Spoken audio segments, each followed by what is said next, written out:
Hello and welcome to Lavnish Sir ki class.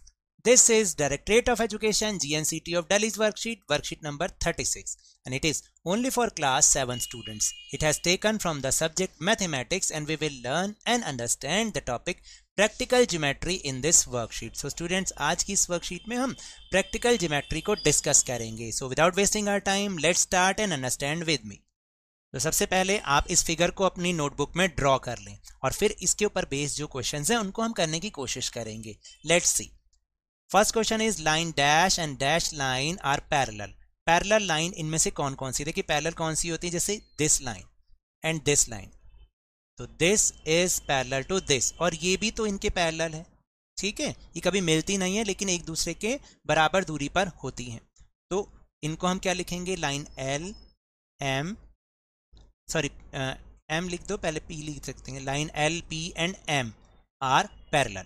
Linear pair of angles. Linear pair क्या होते हैं, जैसे मान लीजिए एक लाइन है और उसके ऊपर जो भी एंगल बन रहे हों, जैसे कि ये एंगल और ये एंगल, ठीक है, तो ये क्या है, लीनियर पेयर होते हैं. तो इसमें यहाँ पर देखोगे तो यहाँ पर लीनियर पेयर कौन सा बन रहा है, आप ध्यान से देखोगे तो आपको समझ भी आ जाएगा. Angle 4, angle 8 and angle 7. तो आप लिखेंगे angle 4, angle 8 and angle 7. Then line dash and line dash are intersecting. Intersecting का मतलब जो एक दूसरे को एक पॉइंट पर इंटरसेक्ट यानी काटती हूँ. तो ये दो लाइंस हैं, इन दोनों लाइंस के नाम आप देख लो, लाइन एन और line T. Line N and line T are intersecting. Then angle dash and angle dash are vertically opposite angles. Vertically opposites कौन से हैं, जो एक दूसरे के सामने, angle 3 and angle 4. Angle 3 and angle 4. फिर pair of alternate internal interior angles are. Alternate interior कौन से होते हैं, जैसे ये इंटीरियर का मतलब जो अंदर की तरफ, अगर ये इक्वल है तो ये भी इसके इक्वल होगा. तो एंगल आप लिखोगे 2 एंड 5 और दूसरा पेयर बनता है एंगल 6 एंड एंगल 1. ठीक है. And pair of corresponding angles are. Corresponding कौन से होते हैं, जो एक ही लाइन पर बन रहे होते हैं, जैसे अगर यहाँ पे बनेगा फिर यहाँ पे बनेगा, इस तरीके से, है ना. तो जैसे एंगल 6 और एंगल कौन सा 7, सॉरी 8 भी कर सकते हैं, angle 6 and angle 7. So now will move on next activity. Let's do an activity. चलिए एक एक्टिविटी करते हैं और ये एक्टिविटी करनी है, इसको हमने कहीं पर भी मैम या सर को नहीं भेजना, बस करके देखनी है ताकि हम समझ जाएं. Construction of a line parallel to a given line through a point not on the line. अब हमें एक ऐसे पैरेलल लाइन की कंस्ट्रक्शन करनी है और वो भी किससे, एक पॉइंट के थ्रू जो कि उस लाइन पर नहीं हो. कैसे हम पैरेलल लाइंस की कंस्ट्रक्शन करते हैं, let's see. Take a sheet of paper and fold it. मान लीजिए let's take a sheet of paper, ये आपके पेपर की शीट है, एंड फोल्ड इट. आपने फोल्ड किया, फिर क्या हुआ, fold represents a line L. यहाँ पर बीच में जब आपने फोल्ड किया तो यहाँ पर एक लाइन क्या आ गई, एल लाइन आ गई. इसको हमने नाम दे दिया L. Okay. Unfold the paper and mark the point A. अब अनफोल्ड किया हमने पेपर और A on the outside on the line, कहीं यहाँ पर हमने आउटसाइड पर एक पॉइंट दे दिया A. Fold the paper perpendicular to line such that this perpendicular passes through A. अब आपने फिर दोबारा से इस पेपर को मोड़ा और इसके परपेंडिकुलर करके मोड़ा, और जो कि ए से पास थ्रू हो रहा है इस तरीके से, राइट. और ये जो आपका ए नेम द परपेंडिकुलर, ये हो गया ए एन, ये परपेंडिकुलर बन गया, इसको बोलते हैं perpendicular. Make a fold perpendicular to this perpendicular through a point A. अब आपने इस परपेंडिकुलर एक और बनाना है जो कि ए से पास थ्रू होगा, और जब आप ए को इस तरह से पेपर को यहाँ से मोड़ेंगे ना तो एक लाइन और आ जाएगी. इस लाइन को हम नाम दे देंगे एम. अब ये जो लाइन है एल और M, these are parallel to each other. Did the angles help us to say lines M L and M are parallel, yes. आप लिखोगे यस, ठीक है. और यहाँ पहला है गेटिंग एफ और जेड शेप. देखिए हमारे को अगर आप ध्यान से देखेंगे कैसी शेप बन रही है, ये इंग्लिश के अक्षर एफ की शेप बन रही है ना. And what type of angle you observe. तो जो कॉरेस्पॉन्डिंग एंगल हमने अभी अभी देखे थे, कॉरेस्पॉन्डिंग एंगल, ठीक. फिर now let's move on question answer section. So the first question is write the difference between a line and line segment. Line और लाइन सेगमेंट में आपको डिफरेंस बताना है। Let's C.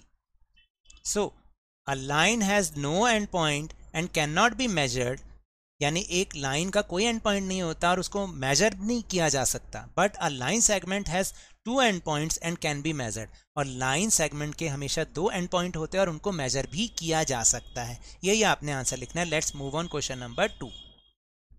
Question number 1 and question number 2. Draw a line, name it as T. Now draw a line segment KP of length 6 cm with the help of ruler and compass. तो देखिए, चलिए इसको करने की कोशिश करते हैं। So first you draw a line. जितनी मर्जी बड़ी खींच दीजिए, उसमें लाइन का कोई वो है ही नहीं, है ना भाई। और उसको लाइन बना दिया हमने ऐसे, क्योंकि वो दोनों तरफ से क्या होती है, वो बढ़ रही होती है। तो आप इसको ऐसे बना दें, थोड़ा सा यहाँ से बना देंगे ना तो सही रहेगा। ऐसे मान लीजिए यहाँ से बना दीजिए, ये बिल्कुल कॉर्नर से, क्योंकि इसका कोई मेजरमेंट तो है ही नहीं ना, जितनी मर्जी बड़ी बना दो उसको। ठीक, और इसको हमने क्या नाम देना है, इसको नाम देना है, will give the name it L, sorry T. अब क्या करना है आपको, रूलर और कंपास की हेल्प से, कंपास में पेंसिल को लगाएंगे और कंपास की जो निडल है उसको 0 पर रखेंगे और अपनी कंपास को 6 सेंटीमीटर तक ओपन कीजिए और पेंसिल से यहाँ पर एक डॉट लगा दीजिए। अभी आपको क्या करना है, फिर रूलर की हेल्प से इसके ऊपर, चाहे आप दूसरे कलर से कर दो या उससे थोड़ी सी ऊपर कर दो इसको, ठीक है। ये क्या हो गया आपका 6 सेंटीमीटर का एक केपी लाइन सेगमेंट हो गया। समझ गए, ऐसे बनाना है ना, easy. Now will move on question number 3। Question 3 is draw a point, name it with the first alphabet of your name. एक पॉइंट बनाइए और उसका नाम क्या रखेंगे, जो आपके नाम का फर्स्ट अल्फाबेट है। Now draw rays from this point. इस पॉइंट से आपको रेज बनानी है। How many rays can you able to draw this point? So let's try to do.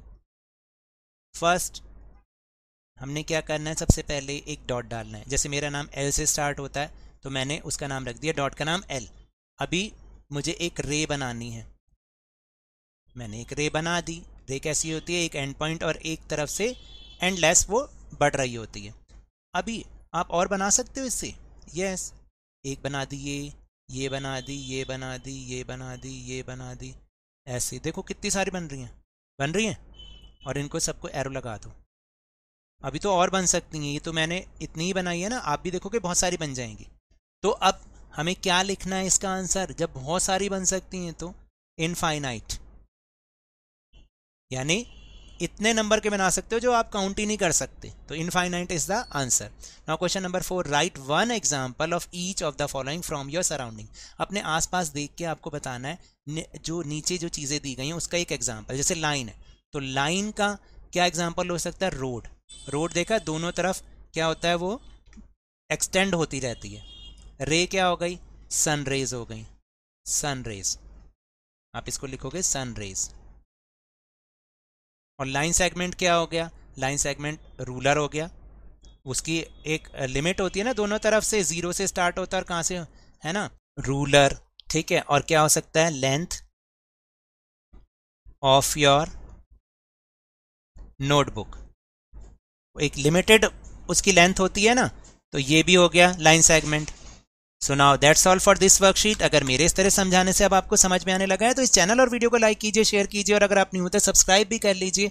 और टेलीग्राम ऐप पर जो हमारा चैनल है लवनीश सर की क्लास, उसको ज्वाइन करना ना भूलें, जिसका लिंक आपको इसी वीडियो के डिस्क्रिप्शन बॉक्स में मिल जाएगा। But remember, whenever you will go outside please wear your mask. और जब भी आपकी टर्न है, कोरोना की वैक्सीनेशन जरूर करवाएं, क्योंकि कोरोना को हराना है और जिंदगी को एक बार फिर से सुहाना बनाना है। इसी उम्मीद के साथ थैंक यू वेरी मच।